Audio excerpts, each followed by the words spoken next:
یعنی محمدی تعلیمات کے نتیجے میں یہ پورا تصوف وجود میں آیا. یہ بات یہاں تک وہ پہنچ گیا پروفیسر نکلسن بھی. And the Sufism which grew out of it is also essentially Muhammadan. اور تصوف کو جو تشکیل اور ارتقاء ہوا ہے وہ بھی بنیادی طور پر وہ محمدی المشرب ہے، محمدی تعلیمات پر مبنی ہے. اتنی بات بہر صورت اس نے کی، اور یہ اس کی سابقہ خیالات سے کافی بدلی ہوئی بات ہے. پھر اس کے بعد اس کا وہی نقطہ نظر کہ معروف کرخی کے بعض اقوال سے، حضرت ذوالنون مصری سے اور ان صوفیاء کے اقوال سے ان کو یہ تاثر ملتا ہے کہ شاید انہوں نے باہر کے اثرات کو قبول کیا. اور وہ اثرات میں نے آپ کو عرض کر دیا کہ وہ الگ الگ فریگمنٹس کی شکل میں سٹڈی کی ہے ان سب لوگوں نے. آگے اس کے اوپر گفتگو بڑی اچھی آ رہی ہے، میں کروں گا انشاءاللہ. اور جو مشترک چیزیں، تصورات اور تعلیمات کسی بھی پریلیمنری شیپ میں جہاں جہاں موجود تھی، بس اس سے ایک گمان ڈیولپ کر لیا ہے کہ لگتا ہے کہ یہ مسلم صوفیاء نے یہ تعلیمات فلاں فلاں مذاہب سے لی ہوں گی. اس کے اوپر وہ جیسے انہوں نے بیان کیا، A.J. آربری بھی کہتے ہیں کہ ابو یزید مثال کے طور پہ کہتے ہیں کہ ابو یزید بستامی کے بارے میں کہ جو انہوں نے ڈاکٹرن آف فنا کو بیان کیا ہے، سیلف انہیلیشن، وہ کہتے ہیں is probably derived from the Buddhistic nirvana. یہ اس طرح کے ان کے دلائل ہیں کہ پروبیبلی انہوں نے بدھزم کا جو تصور ہے نروان کا، معرفت کا، لگتا ہے وہاں سے اخذ کیا ہے، امکان ہے پروبیبلی. تو اس انداز کے ساتھ انہوں نے اس کا انالیسس کیا. اس پر ہم تفصیلی گفتگو کر چکے ہیں اور پورا تجزیہ بھی بیان کر چکے ہیں کہ ان کے پاس کسی چیز کے لیے کوئی دلیل نہیں ہے. پھر نکلسن کے بعد لیوئی میسینیون، غالباً یہ فرینچ اسکالر ہیں، فرینچ رائٹر ہیں، اورینٹلسٹ ہیں. تو اب ان کا آگے فردر وہ ریسرچ کو بیان کرتے ہیں. لوئی میسینیون، تو ان کا کام بھی وہ کہتے ہیں کہ بنیادی طور پہ مولانا روم پر ان کی مثنوی کا مطالعہ کیا ہے، اور پھر اس مثنوی کی شرح شیخ روزبہان بقلی شیرازی نے کی ہے، اور پھر ان کی کتاب التواسین، پھر اس کا ریفرنس دیا ہے. ان کو انہوں نے، اور پھر منصور حلاج کی کتاب کو فرانسیسی زبان میں ٹرانسلیٹ کی، اور اپنے نقطہ نظر کو یعنی انہوں نے ان مصادر کی بنیاد پہ استوار کیا ہے. جیسا کہ میں نے عرض کیا کہ یہ تصوف کے اصل لٹریچر کی پوری لائن اول سے آخر تک کھینچیں 500-600 سال کی تاریخ میں، تو اس ٹریک میں یہ کتابیں فال نہیں کرتی. اور میسینیون بڑا نامور آدمی ہے، جو لوئی میسینیون، فرینچ اورینٹلسٹ، جس نے کافی کتابیں دیں اور اس نے تصوف کی تاریخ پر جو مفروضہ قائم ہوا اس نے کنٹریبیوٹ کیا. تو A.J. آربری انالیسز کر کے لکھتے ہیں کہ اس کا میجر ورک پوری لائف میں حلاج پر تھا، حلاج کی اصطلاحات پر، اس کے الفاظ پر، اصطلاح پر، مسٹیکل ووکیبلری آف حلاج، اس کے اوپر انحصار کیا اور کام زیادہ اسی پر کیا.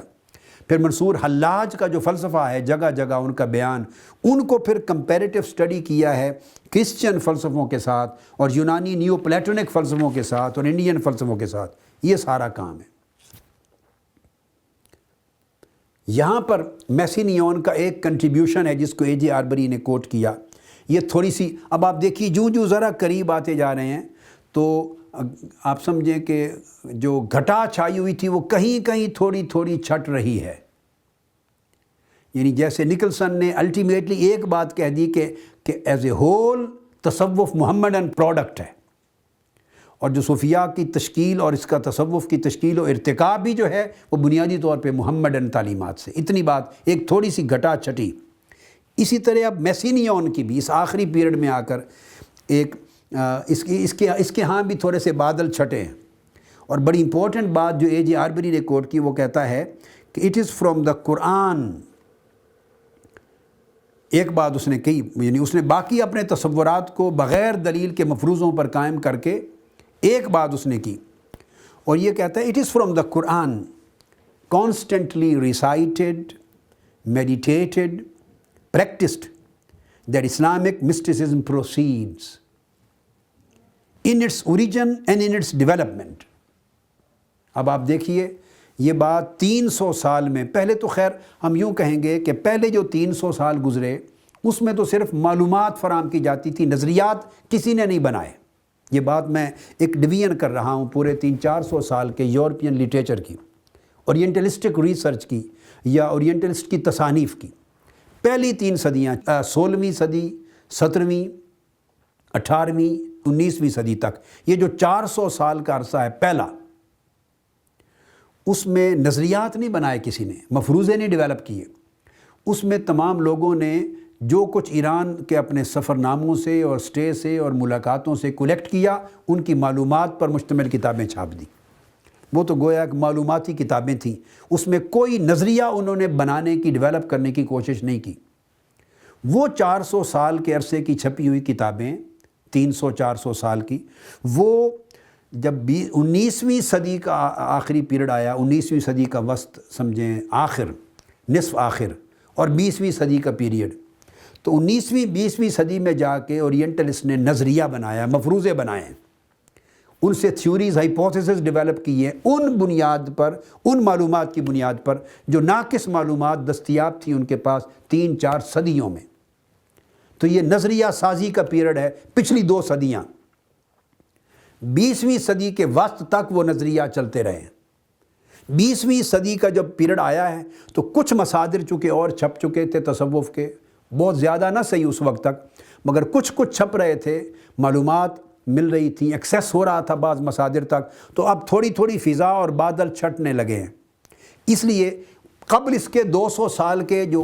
کلاسیکل پیریڈ اورینٹلزم کا ہے، اس میں آپ نے دیکھا ہوگا کسی نے قرآن مجید کو پاسنگ ریفرنس کے طور پہ بھی، تصوف کے اوریجن کے طور پہ کہیں کوٹ نہیں کیا۔ حدیث اور سنت کی بات تو دور کی ہے، صحابہ کرام، تابعین، اتباع تابعین کی بات دور کی ہے، قرآن کا ریفرنس بھی کسی نے کوٹ نہیں کیا۔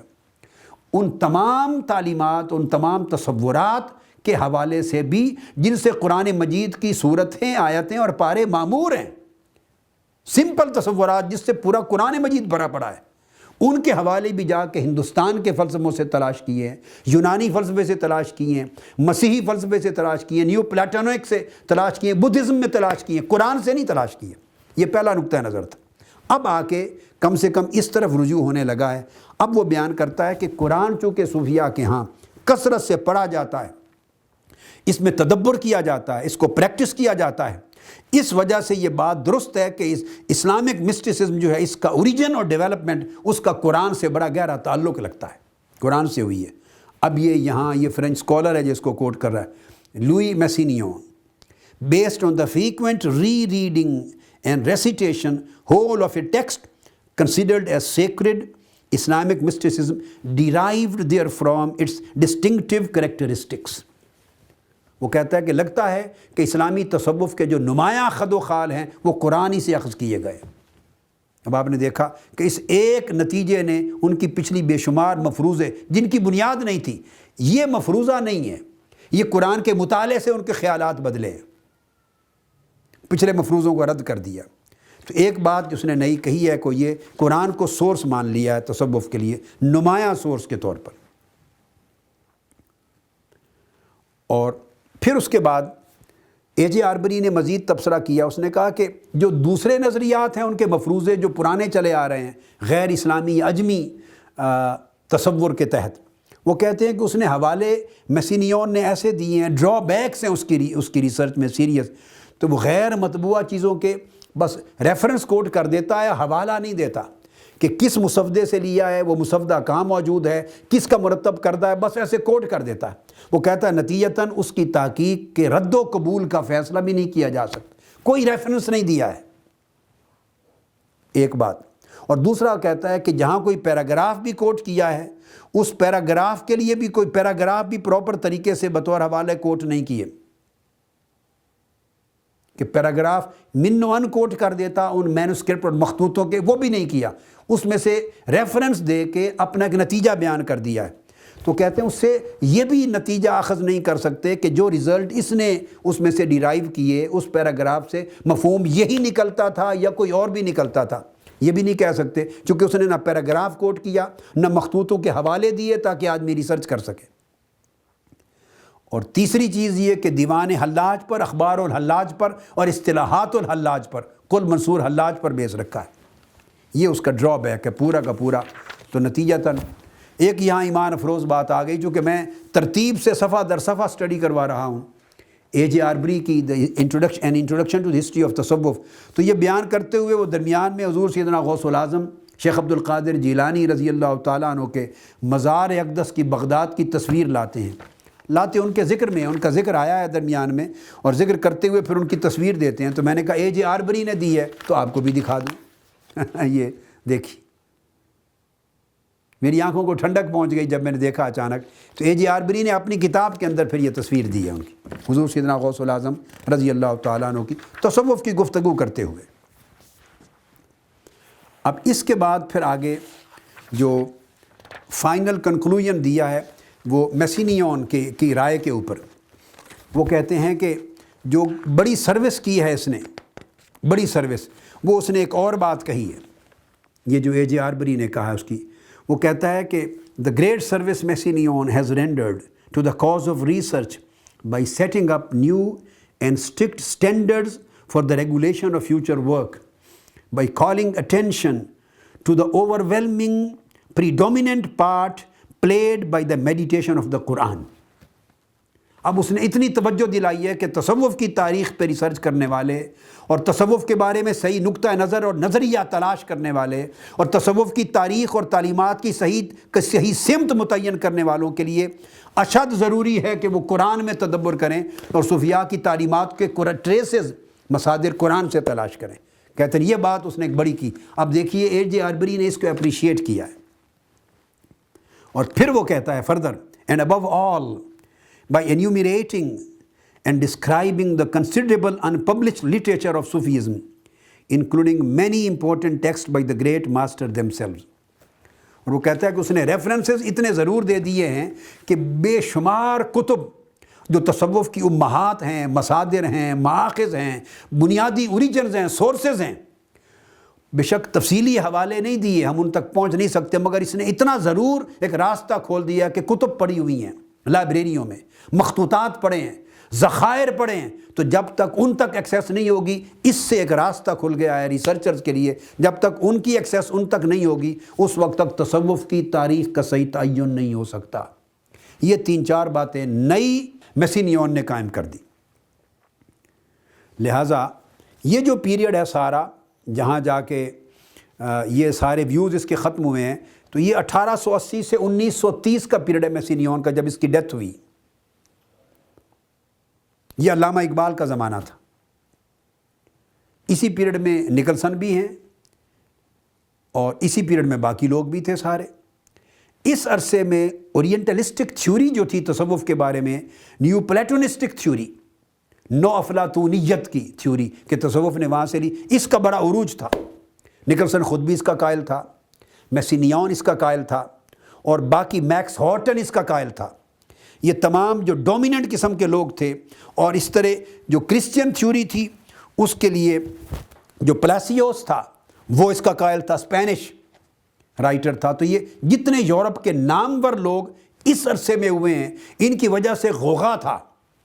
تو کرسچین تھیوری کا کہ اس تصوف وہاں سے لیا، اور اس کی ریزن جو ہے وہ پلیسیوس تھا، اسپینش اسکالر تھا اور اورینٹلسٹ تھا،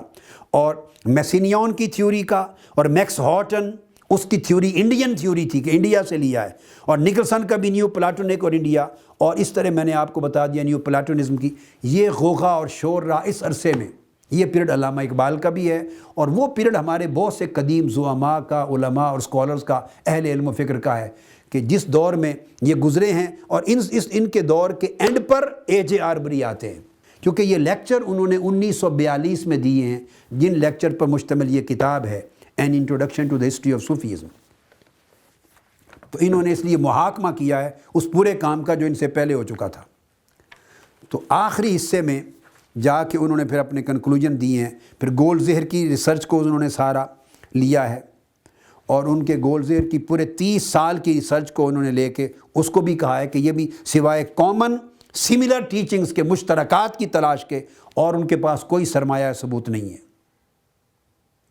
اگر کرسچن انفلوئنس کہا ہے تو صرف مذہب مسیحیت کی تعلیمات میں اور اسلامی تصوف کی تعلیمات میں جو مشترکات نظر آئے ہیں اس کو بنیاد بنا لیا۔ اگر انہیں کسی اور طرف منسوب کیا ہے نیو پلاٹونزم کی طرف تو ساری بنیاد اشتراکات اور مماثلات کی۔ یہ گولڈ زہر کی پوری فلسفے کا خلاصہ ہے، اس کے سوا کوئی چیز گولڈ زہر اور نہیں دے سکا، اور اس کے اوپر میں ڈسکشنز پورے لیکچرز میں نکلسن کی کتاب پڑھاتے ہوئے پہلے کر چکا ہوں جب میں نے اس پر تجزیہ کیا تھا۔ اور آپ حیرانگی کی بات ہے کہ اخلاقی تعلیمات کو لیا، اخلاقی تعلیمات، روحانی تعلیمات اور بے شمار انسانی زندگی کے اعلیٰ تصورات پوری دنیا کے ہر مذہب میں، ہر فلسفے میں مور اور لیس مشترک ہوتے ہیں۔ اب ان کو ٹریس کر کے تصوف کے ساتھ موازنہ کرتے ہوئے یہ اخذ کرنا کہ تصوف نے وہاں سے تعلیمات لی ہیں، کتنی ناانصافی کی بات ہوگی۔ اب محبت کی بحث کی ہے تو محبت و نفرت بولیے دنیا کے کس مذہب اور کس فلسفے میں اس کا تصور نہیں ہے۔ سچ اور جھوٹ کس کے ہاں تصور نہیں ہے، نیکی اور بدی کا تصور کس کے ہاں نہیں ہے، ظلم اور رحمت ایک بدی ہے ایک نیکی ہے، کس کے ہاں تصور نہیں ہے، امانت کو پسند کرنا بددیانتی کو ناپسند کرنا دنیا کے کس مذہب اور کس فلسفے میں نہیں ہے، اخلاق اور بد اخلاقی کس میں نہیں ہے۔ اسی طرح حیا عقائد مذہب کے باب میں حیات بعد الموت کا تصور ہر مذہب میں ہے، جو الہامی ہے وہ یہودیت بھی ہے، عیسائیت بھی ہے، اسلام بھی ہے، علاوہ اس کے وہ پھر اپنے اپنے رنگ میں زرتشت میں بھی ہے، ہندو فلسفے میں بھی ہے، خواہ وہ آواگون کی شکل اختیار کر جائے یا کوئی اور شیپ اس کی ہو جائے، مگر کنسیپٹ جزا اور سزا کا ان کے ہاں بھی ہے۔ تو اگر جزا سزا کا تصور آ گیا تو یہ کہاں سے جواز فراہم ہوتا ہے کہ اس کو یہ کہا جائے کہ اسلام نے یہ تعلیمات ہندوؤں سے لیں یا فلاں سے لیں۔ تو اس طرح وحی اور رسالت کا تصور بھی ہے۔ آدم علیہ السلام سے لے کے عیسیٰ علیہ السلام تک ہر پیغمبر پر وحی اتری، 313 رسول ہوئے، قرآن ذکر کرتا ہے ان کا، تو ان کے اور مشترک تعلیمات بھی مشترک ہوئی، خدا کا تصور ہے۔ یہ اتنے مشترک تصورات ہیں، اگر یہ کامنیلٹیز اور سملیرٹیز مختلف جگہوں پہ مل جائیں اور ان کا تذکرہ صوفیاء بھی کثرت کے ساتھ کریں تو کیا یہ ثبوت بن سکتی ہیں یہ مشترکات کہ تصوف میں اور صوفیاء نے یہ تعلیمات فلاں سے لی؟ خدا کا تصور ہے غریب اور کمزور کی مدد کرنا ہے، ظلم کی مخالفت کرنا ہے، امن کی سپورٹ کرنا ہے، قتل و غارت گری کو ریجیکٹ کرنا ہے۔ اسی طرح روحانی طریقے تزکیہ کے، پیوریفیکیشن کے دنیا کے ہر مذہب میں رائج رہے ہیں۔ تو اسلامی تصوف کو یہ کہ وہ ان طریقوں کی طرف منسوب کر دینا کہ وہاں سے لیا ہے وہ درست بات نہیں ہے۔ عبادت کا تصور ہر مذہب میں ہر فلسفے میں ہے، خلوت نشینی کا تصور ہر جگہ ہے۔ عیسیٰ علیہ السلام کے ہاں ہے تو موسیٰ علیہ السلام کے ہاں نہیں۔ طور کے اوپر خلوت نشینی کی انہوں نے، آقا علیہ السلام انہوں نے کوہ طور پر کی، آقا علیہ السلام غار حرا میں خلوت نشینی کرتے تھے۔ تو مسلم صوفیہ تصور مشترک ہیں،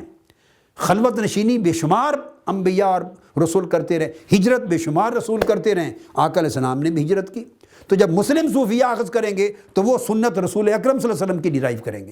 خلوت حضور علیہ السلام کی غار حرا سے لیں گے، ہجرت مکہ سے مدینہ کی ہجرت سے حضور کے عمل سے لیں گے، اخلاق حضور سے لیں گے، تعلیم حضور سے لیں گے، زہد حضور سے لیں گے، محبت و فنا کی تعلیم حضور سے لیں گے، اخلاق سیرت حضور سے لیں گے۔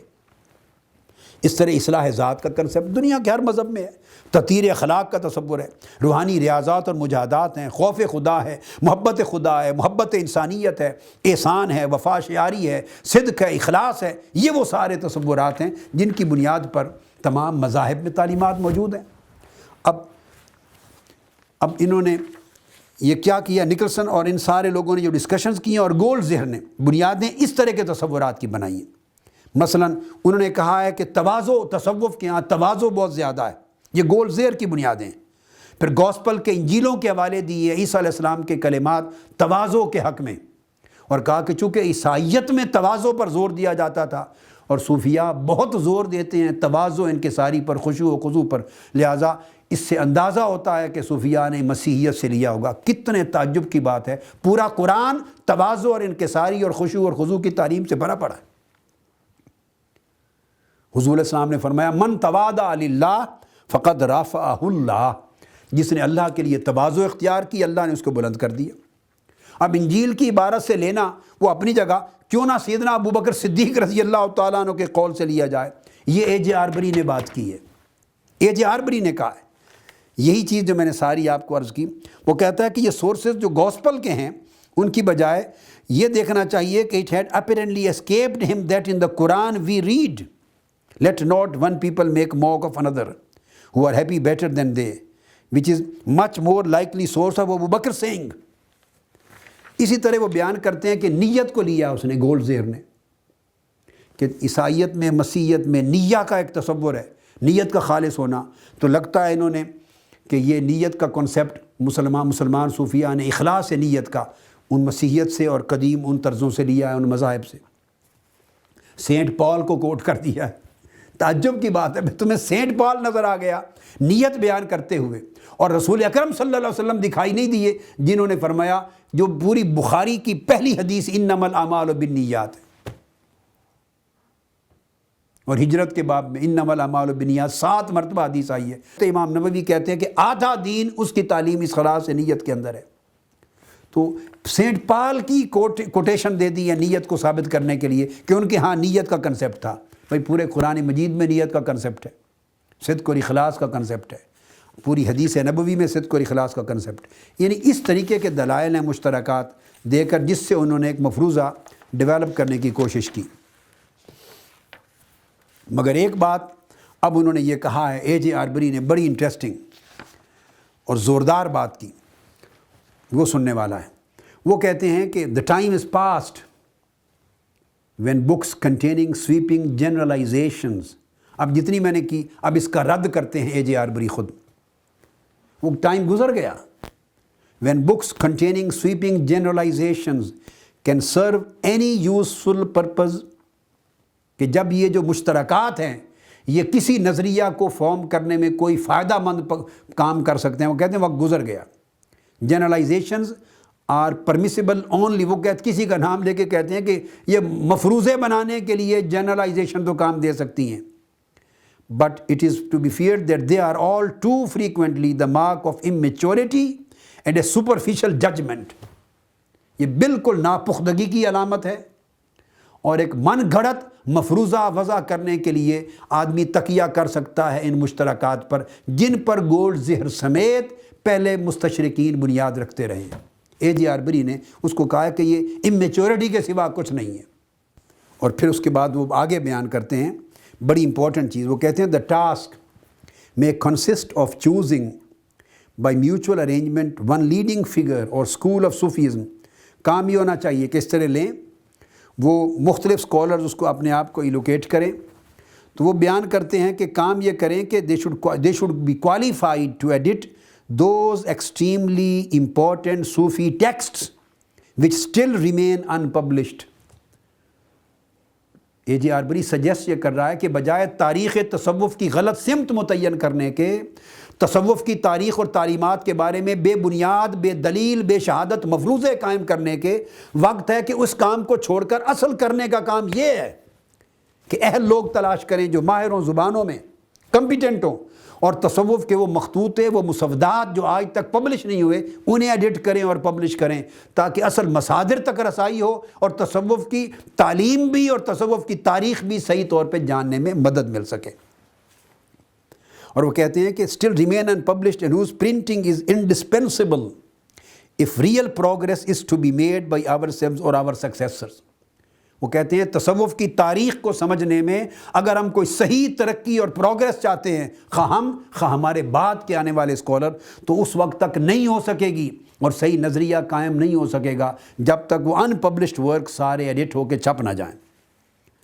تھرڈلی وہ کہتے ہیں وی چوز ٹو ایکوائر آگے an expert back ground knowledge of ادھر گریک فلاسفی. پھر اگر کوئی گریک کے ساتھ جوڑتا ہے، کوئی فلاسفی اس کے ساتھ جوڑتا ہے، کہ نیو پلاٹونزم کے ساتھ جوڑتا ہے، تو اس کے بعد کہتے ہیں کہ جو سکولز الیگزینڈریا کی ہوئے، بیزنٹینیم کے ہوئے، سیریک رائٹرز ہوئے، ان اصل زبانوں کے ماہر ملنے چاہیے. ترجموں سے مفروضوں سے بات نہیں چلے گی، ان کے ماہروں،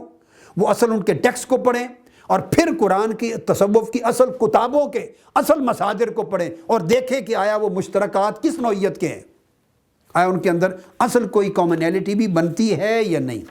یہ انہوں نے اس کو بڑا شاندار طریقے سے سم اپ کیا. اور وہ کہتے ہیں کہ جو طریقے اس کے بعد اگلی بات یہ ہے بڑی امپورٹنٹ کہ ایجپٹ ہو گیا، پرشیا سے کر لیا، انڈین تھیوسوفیز وغیرہ سے جو ہم مفروضے بناتے ہیں کہ تصوف نے فلاں سے لیا، فلاں سے لیا، فلاں سے لیا، کرنے کی چیز یہ ہے کہ in each case seeking to work out the facts and possibilities of actual historical contact with Islam. کسی بھی مفروضے کو ماننے اور قبول کرنے کے لیے ضروری ہے کہ ہم تاریخی شواہد دستیاب ہوں، ہمیں تلاش کریں امکانات کہ ایکچوئل ہسٹوریکل کانٹیکٹ اسلام کے ساتھ کس کا ہوا، کب ہوا، کس مقام پر ہوا، کس شخص کا ہوا. وہ وقت آ گیا کہ ریسرچ کو سائنٹیفک طریقے سے یوں کنڈکٹ کیا جائے تاکہ ریئل جو ریسرچرز ہیں وہ ریئل میرٹس کے ساتھ تھیوریز کا فیصلہ کر سکیں. اس کے بعد آگے ایک دلچسپ مزید امپورٹنٹ بات کی، وہ کہتے ہیں which ever course we may decide upon, it will be necessary for us to be equally well qualified in Arabic and Persian, and we may find it indispensable to acquire either Greek or Coptic or Syriac or Hebrew or Sanskrit languages. باقی زبانیں بھی اور Arabic اور Persian میں مہارت تامہ چاہیے. وہ تمام مصادر ایڈٹ کیے جائیں، اس تصوف کی تاریخ کے تمام کتب ان کو مہیا کیا جائے، ان کی زبانوں پر مہارت کی جائے، ان دوسری زبانوں پر مہارت ہو اور پھر اس کی اسٹڈی کی جائے جا کر. اس کے بعد پھر بڑی امپورٹنٹ بات کی اور وہ کہا کہ it goes without saying that the most important of all preliminaries. اب ان تمام جتنے بھی اقدامات ہیں پریلیمنریز کے طور پہ، ان سب سے بڑھ کر جو کام ضروری ہے تصوف کے بارے میں صحیح تعبیر مقرر کرنے کے لیے، وہ یہ ہے کہ must be a very thorough knowledge of the Quran and traditions, قرآن اور حدیث نبوی، and the important schools of Muslim theology, اور جو مسلمان اعتقاد کے جو امپورٹنٹ سکولز ہیں ان کی کتب تک رسائی ہو، ان کی پوری تعلیمات موجود ہوں تاکہ آدمی دیانتداری کے ساتھ تجزیہ کر سکے کہ اس اسلامی تصوف میں اور تصوف کی تعلیم میں اور تصوف کی تاریخ میں صوفیاء کے ہاں جو جو ملتا ہے ان کی اپنی ٹریسز بھی آیا اسلامی عقائد کے قرون اولیٰ کے دور میں تھی یا نہیں تھیں، اور حدیث نبوی میں تھی یا نہیں تھی، اور قرآن مجید کے ٹیکسٹ میں ہے یا نہیں ہے. کہتے ہیں جب تک اسے کھنگال کے ایک واضح رائے قائم نہ کر لی جائے کسی اور سے کمپیئر کرنے کا جواز نہیں ہے. اور پھر اس کے بعد انہوں نے ایک بڑی دلچسپ بات کی ہے، بڑی دلچسپ بات کی اے جے آربری نے، اور میں سمجھتا ہوں کہ آج اگر وہ زندہ ہوتا تو میں یقین جانیے میں اس کو مبارکباد پیش کرتا، سفر کر کے جاتا، جہاں ہوتا مبارکباد دیتا. اس نے کنکلوژن میں یہ لکھا ہے آگے کہ it follows as a natural consequence that they are not best qualified to study Sufism. بس جتنے اسکالر نکلسن اب تک جو گزر چکے 400 سال کی یورپ کی تاریخ میں، پہلے 300-400 سال کی تاریخ تو چلو ان کا قصور نہیں ہے کہ معلومات ذخیرہ کچی پکی درست نادرست صحیح غلط ٹکڑے معلومات کے جو اکٹھے ہوئے بنا کے انہوں نے کتابوں میں چھاپ دیے، دیٹس اٹ. انہوں نے نظریہ نہیں بنایا. نظریہ بنا 18ویں اور 19ویں صدی عیسوی میں اور 20ویں صدی کے فرسٹ ہاف میں. یہ جو پچھلے 250 سال گزرے وہ نظریہ سازی کے سال ہیں، یعنی 19ویں صدی اور 20ویں کا آپ کہہ لیں فرسٹ ہاف، 150-200 سال کے عرصے میں نظریہ بنا جن کے تمام نام آپ سن چکے ہیں. اس پر اب فائنلی اے جے آربری کہتے ہیں کہ ایکچولی وہ صوفیزم کو اسٹڈی کرنے کے لیے کوالیفائی نہیں کرتے یہ لوگ. اب یہ مسلمان نہیں ہے، یاد رکھ لیں، اے جے آربری ہے، وہ کوالیفائی نہیں کرتے. کوئی اس کو پڑھنا چاہے شوق سے تو اس کی جو کتاب ہے، میں دوبارہ ریفرنس کوٹ کر رہا ہوں، an introduction to the history of Sufism, اس کے تحت وہ بیان کرتا ہے present and future of Sufi studies. وہ کہتا ہے کہ وہ بیسٹ کوالیفائڈ ہی نہیں تھے اسٹڈی صوفیزم کو اسٹڈی کرنے کے. اور اس کی پھر آگے ایک بڑی اس نے دیانتدارانہ بات کی. وہ کہتا ہے they are not best qualified to study Sufism whose attitude to religion in general or to Islam in particular is conditioned by hostility. آپ اندازہ کر لیں کہ جن لوگوں کا مذہب کے بارے میں نقطہ نظر اور خاص طور پہ اسلام کے بارے میں جن کے ذہن میں پہلے سے تعصب موجود ہے،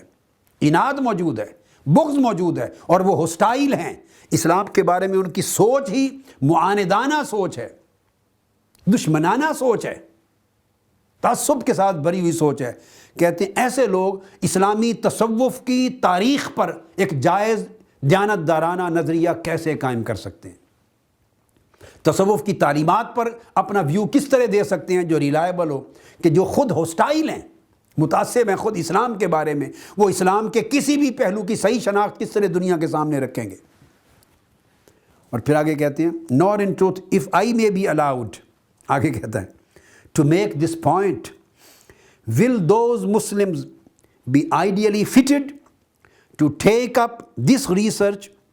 who find themselves unable to appreciate the mysticism of other faiths than their own۔ وہ کہتا ہے مثال کے طور پہ اگر مسیحی تصوف یعنی کرسچن مسٹسزم پر ریسرچ کوئی مسلمان کرنا شروع کر دے، اور مسلمان وہ جس کو تعصب ہے مسیحیت کے ساتھ، تو بتائیں کیا اس کی ریسرچ دیانتدارانہ ریسرچ ہوگی؟ اور مفروضہ اور نظریہ جو وہ قائم کرے گا، کیا اب اہل مغرب کو خطاب کر رہا ہے جے آربری، کیا آپ قبول کریں گے؟ یورپینز،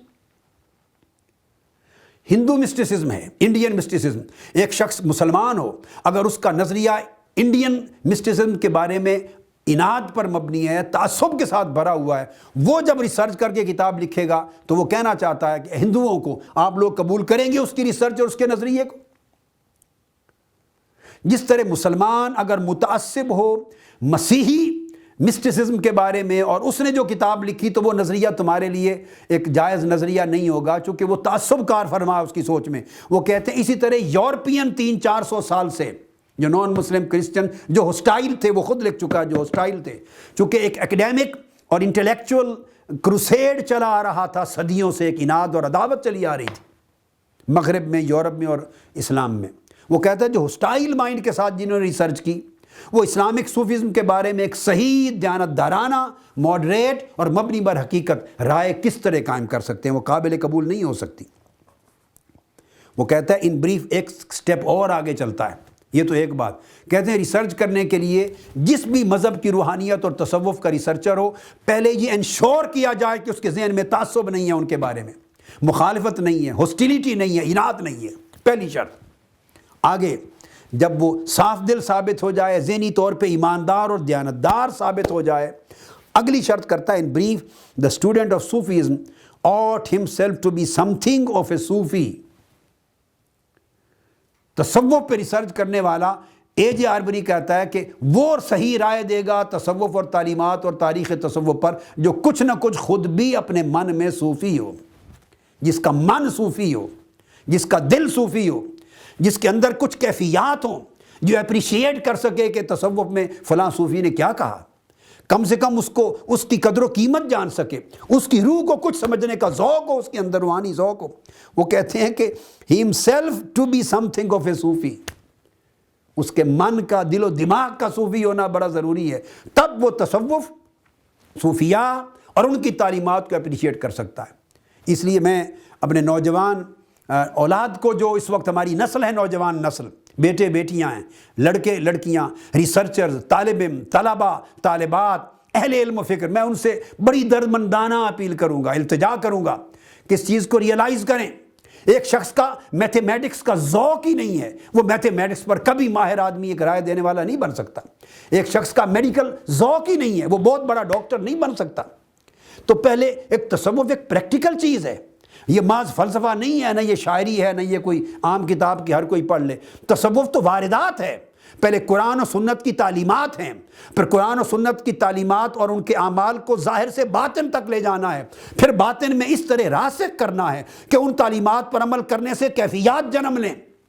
ان کیفیات سے احوال وجود میں آئیں، ان احوال سے مقامات ہوں، ظاہر اور باطن اس تعلیم کے رنگ میں عملاً رنگا جائے، ظاہر اور باطن کا تضاد نہ رہے، آدمی کی نماز نہ چھوٹے، اس کی تہجد نہ چھوٹے، وہ سجدہ ریز ہونے والا ہو، گریہ و زاری کرنے والا ہو، اس کو گریہ و بکا کی کیفیت معلوم ہو، اس کو قبض و بسط کی کیفیت معلوم ہو، اس کو محبت کی کیفیت معلوم ہو، اس کو زہد اور دنیا کی بے رغبتی معلوم ہو۔ رات دن گزرے سارے دنیا میں دھکے کھانے میں، دنیا میں اپنی زندگی برباد کرنے میں، حرص و لالچ کرنے میں، گناہ کرنے میں، حرام کمانے اور حرام کھانے میں، سارا دن لغویات کی گفتگو میں بسر ہو، نہ ذہن پاک،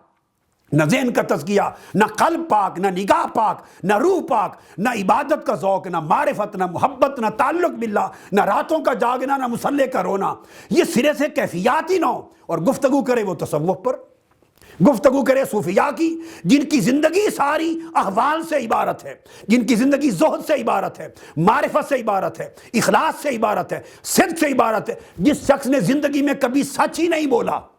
ساری زندگی میں اس کی عادت جھوٹ بولنا ہے، وہ اہل صدق و اہل صداقت پر بات کیا کرے گا؟ جس کی پوری زندگی ظاہر سے باطن تک دنیا کے حرص میں لت پت ہے، وہ دنیا سے زہد و بے رغبگی اختیار کرنے والوں کے احوال پر کیا گفتگو کرے گا؟ جس کا دل و دماغ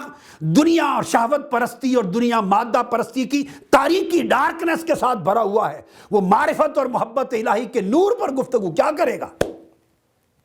یہ اے جے آربری نے بات کی ہے کہ تصوف کی تاریخ لکھنے والا اور اس کی بات کرنے والا خود himself to be something of a صوفی، تب وہ دیانتدارانہ بات ہوگی۔ اس لیے وہ کہتا ہے کہ چونکہ جن لوگوں نے اس کی تاریخ پہ لکھا، تھیوریاں اور ہائپوتھیسز، مفروضات وجود میں آتی چلی گئیں، ہر ایک مفروضے کا دوسرے کے ساتھ تضاد ہے، ہر ایک نظریے کا دوسرے کے ساتھ تضاد ہے، شہادت کسی کے پاس نہیں، دلیل کسی کے پاس نہیں، مصادر کسی کے پاس نہیں، بنیادی کتب کا مطالعہ کسی کا نہیں ہے، چونکہ کتب دستیاب ہی نہیں ہے، تو خلا میں ہاتھ مارتے رہے اندھیرے میں۔ اب یہاں جا کے اے جے آربری نے ایک اور آگے چل کر بات بڑی دلچسپ کی، بڑی امپورٹنٹ، اور وہ یہ کہتا ہے کہ اب تک جو کچھ لکھا گیا وہ Persian side of the picture سامنے آیا، Indian side of the picture سامنے لایا گیا، اور وہ کہتے ہیں کہ تصوف کی تاریخ کی صحیح شناخت کے لیے ضروری ہے to complete the Arabian side of this picture. جو عربی رخ ہے تصوف کی پکچر کا، اس کا تو مطالعہ ہی کسی نے نہیں کیا، کسی نے حجاز کی وادیاں کھنگال کے نہیں دیکھی، کسی نے اس کا تعلق تابعین، اتباع التابعین اور صحابہ کرام کے ادوار سے تو جوڑ کے نہیں دیکھا۔ ہاں وہاں ان کے روٹ نہ ملتے تو پھر بات تھی، اس پر گفتگو کروں گا، وہ اگلی نشستیں آئیں گی جس پر میں ان کے روٹس دکھاؤں گا، پھر تابعین میں کیا روٹس ہیں تصوف کے، اتباع التابعین میں کیا ہیں، صحابہ کرام میں کیا ہیں۔ وہ یہ کہتے ہیں کہ یہ پرشین اور انڈین سائیڈ ہی دیکھتے رہیں، عربک سائیڈ تو مطالعہ ہی نہیں کسی نے کیا، اور وہ کہتے ہیں کہ عربک سائیڈ کا مطالعہ کریں گے تو Islamic side of the first 3 centuries of Sufism یہ مطالعہ بنے گا، اسلامی تصوف کی پہلی 3 جو صدیاں گزری ہیں اس کا مطالعہ عربک سائیڈ کا کرنے سے اسلامک پکچر سامنے آئے گی، اور تب جائز بات ہوگی یہ کہنا کہ نان اسلامک سورسز کا انفلوئنس ہوا یا نہیں ہوا۔ تو اے جے آربری نے کہا ہے کہ اس وجہ سے آج تک جو کچھ کہا گیا تصوف کے رائز اور گروتھ کے بارے میں، وہ دراصل سجیشنز دیں، وہ ان کی سجیشنز تھیں، ہائپوتھسس تھے صوفی تھاٹ کے بارے میں، اس میں کوئی ایویڈنس اور کوئی دلیل نہیں تھی، جس کی سمجھ میں جو آیا بیان کر دی۔ اور اس کے بعد اے جے آربری نے ایک بڑی زوردار بات کی ہے، اور وہ بیان کرتا ہے کہ کسی نے تصوف کو نیو پلاٹونزم کے ساتھ منسوب کیا، کسی نے گریک آتھرز کے ساتھ منسوب کیا۔ وہ کہتا ہے کہ جن صوفیاء کو منسوب کیا جا رہا ہے وہ اپنا بیان کرتا ہے، میرے مطالعہ کے مطابق یہ ثابت تو کریں کہ ان میں سے کسی نے گریک زبان بھی پڑھی تھی کہ نہیں، اور وہ بیان کرتا ہے کہ صوفیاء جو اوائل دور کے صوفیاء جنہوں نے تصوف کو مرتب کیا، ان میں سے کوئی شخص بھی پرسنلی یونانی زبان کے ساتھ ایکوینٹڈ نہیں تھا، تو انہوں نے یونانی فلسفے، نیو پلاٹونزم وغیرہ کو لے کہاں سے لیا؟ اگر آپ کہیں کہ مامون رشید کے دور میں ترجمے ہوئے تو تصوف کی چیزیں تو اس سے قبل وجود میں آ چکی تھی، ترجمے کے دور سے بھی، اور جب ترجمہ ہوا تو اس وقت وہ تو ہوتے ہوتے ایک پروسیس تھا جو شروع ہوا، اس پہ تو صدیاں لگی ہیں جا کے تکمیل پذیر ہونے میں، اور صوفیاء کا تو پہلی 2-3 صدیوں میں اتنا ذخیرہ آ چکا تھا جو تصور سے باہر ہے۔ کہتے ان میں سے کوئی شخص انکوینٹڈ نہیں تھا۔ یہ اے جے آربری کا کمنٹ ہے، اور وہ کہتا ہے کہ پلوٹینس کی اگر کوئی بات کرے تو وہ ٹرانسلیٹ نہیں ہوا تھا اس وقت تک عربک میں جب صوفیاء کا یہ دور آیا ہے، اور in any case it seems that if any Greek authors exercised a real direct influence on the Arab mystics, none of whom is known to have been personally acquainted with Greek۔ اور پھر اس کے بعد وہ کہتا ہے کہ یہ بھی ثابت کرنے کی ضرورت ہے کہ کس صوفی کا کوئی تعلق قائم ہوا کسی گریک کے ساتھ، کس صوفی کا تعلق قائم ہوا مسیح راہب کے ساتھ، اور کس نے تاریخی طور پہ کس طرح حاصل کیا کسی سے کوئی نالج۔ اور آخر پہ دو باتیں جس میں گفتگو ختم کرنے کے وقت لے رہا ہوں۔ ایک دلچسپ بات اے جے آربری نے علامہ اقبال کی نسبت کہی، اس کو کوٹ تو میں نے ایک دن پہلے بھی کر لیا تھا، چونکہ کتاب کی سٹڈی اب ہو رہی ہے۔ وہ کہتے ہیں کہ اس طرح ٹھوکر کھاتے ہیں آدمی مطالعہ میں کہ علامہ اقبال جو یہاں کے رہنے والے ہیں بر صغیر پاک و ہند کے، کہتے ہیں ان کے بارے میں ابھی جو سامنے گزرے ہیں ان کے بارے میں سیرت نگاروں نے اور تاریخ لکھنے والوں نے ان سے ابھی تک انصاف نہیں کیا اور ان کی صحیح پہچان نہیں کر سکے۔ وہ بیان کرتے ہیں یہاں پر that among your many excellent Islamic scholars now coming to the fore، آگے وہ کر کے میں ڈائریکٹ آ جاتا ہوں۔ In this connection it may be added that by no means the least important personality in Sufi history، اب یہ علامہ اقبال کا تعارف بھی سن لیں۔ علامہ اقبال کا بھی جو کام بنیادی طور پہ وہ مابعد الطبیعیات کا جو فلسفہ ہے پرشیا کا، اس کے اوپر ان کی پی ایچ ڈی تھی، development of meta physics in Persia. تو ان کا بھی کنسرن چونکہ وہ فلسفہ رہا ہے، انہوں نے بھی اوائل دور میں جتنا فلسفے کے تناظر میں سمجھا یہ نظریات غالب تھے، تو بعض جگہوں پر ایسی بات آئی جو کہ میں نے کوٹ کر دیا تھا کہ وہ بعد ازاں ان کے تصور یہ نہیں تھا۔ نکلسن کو بھی کوٹ کیا انہوں نے اور اپنے آپ کو بھی، اور یہ اقبال کو جو سال ہا سال کے انٹریکشن اور تعلق اور صحبت اور مجلس اور اکٹھی دوستی کے نتیجے میں پہچانا وہ بیان کر رہے ہیں۔ وہ کہتے ہیں by no means the least important personality in Sufi history was the late Sir Muhammad Iqbal, whose significance R.A. Nicholson was among the first to recognize. It is deplorable that this great Islamic figure, whose intellectual and spiritual gifts made of him one of the leading thinkers of our times, should still not have found biographers able to do him full justice۔ کہ اتنا بڑا نامور مفکر ہمارے دور کا، اس زمانے کا، اس تاریخ کا، اس کو ابھی تک سیرت نگار نہیں ملے جو ان کے ساتھ صحیح انصاف کر سکیں۔ وہ صوفی تاریخ کے ایک امپورٹنٹ فرد ہیں جو ان کی اس پہچان کو سامنے لا سکیں۔ پھر وہ لکھتے ہیں Iqbal belongs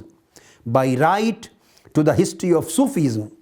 to which he made both scientific and practical contributions, and I therefore need make no apology for mentioning his name in this context۔ یہ کر کے